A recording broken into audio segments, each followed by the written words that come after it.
Hi friends, அஸ்ஸலாமு அலைக்கும். Welcome to my channel. இன்றைக்கி நம்ம சேனலில் பார்க்க போகிறது பலாக்கொட்டையை வச்சு ஒரு ரெசிபி பண்ண போகிறோம். ரொம்ப ஹெல்த்தியான ரெசிபி. எப்படி பண்ணலான்னு பார்க்கலாம் வாங்க. இப்போ பலாக்கொட்டையை நல்லா குக் பண்ணி வச்சுருக்கேன்.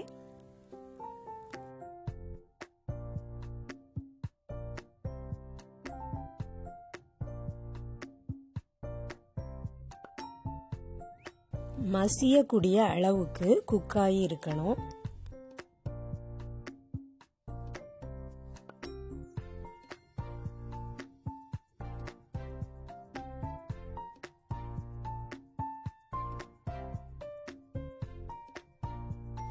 இந்த ஸ்வீட்டுக்கு நான் கருப்பட்டி எடுத்திருக்கேன்.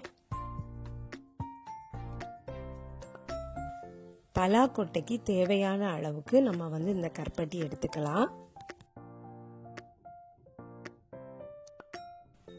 ஸ்ப்ரெட் பண்ணதுக்காக துருவின தேங்காயும் எடுத்திருக்கேன். பலாப்பழம் எல்லா வீட்லையுமே வாங்குவோம், அதை எல்லாரும் சாப்பிடுவோம். ஆனால் அந்த பலாக்கொட்டையை தூக்கி போட்டுருவோம். இந்த மாதிரி டிஷ் செய்து சாப்பிட்டோம்னா ரொம்ப சூப்பராக இருக்கும். ரொம்ப ஹெல்த்தியானதும் கூட. சின்ன பிள்ளைங்களும் விரும்பி சாப்பிடுவாங்க. இப்போ ஒரு மிக்சர் ஜாரில் ஃபஸ்ட்டு அந்த கருப்பட்டியை பொடிச்சு எடுத்துக்கலாம்.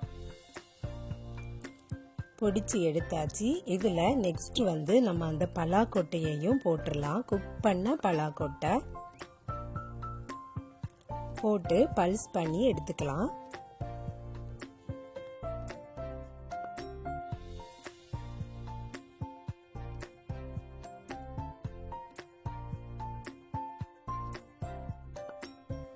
இந்த மாதிரி பல்ஸ் பண்ணி எடுத்துக்கிட்டாச்சு. இதில் தண்ணி எதுவுமே ஆட் பண்ணக்கூடாது. இப்போ இதை வேற ஒரு பவுலில் ட்ரான்ஸ்ஃபர் பண்ணிடலாம்.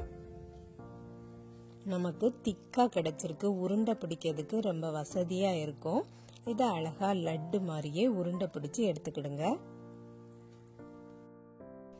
பலாக்கொட்டையும் கருப்பட்டியும் தேங்காயும் சேர்ந்து சூப்பரான ஒரு ஃப்ளேவராக இருக்கும்.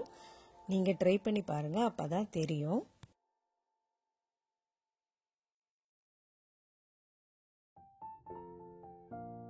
எல்லாத்தையும் உருண்டை பிடிச்சிட்டு இந்த தேங்காயில் ஸ்ப்ரெட் பண்ணி எடுத்துட வேண்டியது தான்.